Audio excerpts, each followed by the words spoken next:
идет про дружбу, про любовь. Ладно, что-то из этих. Стреляешь, что ли? Край нормально тебе. Да. Кто они?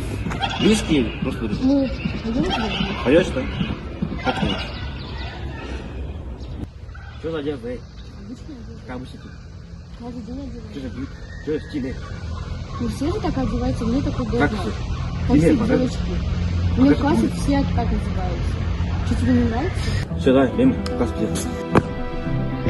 Не больно же? Идем.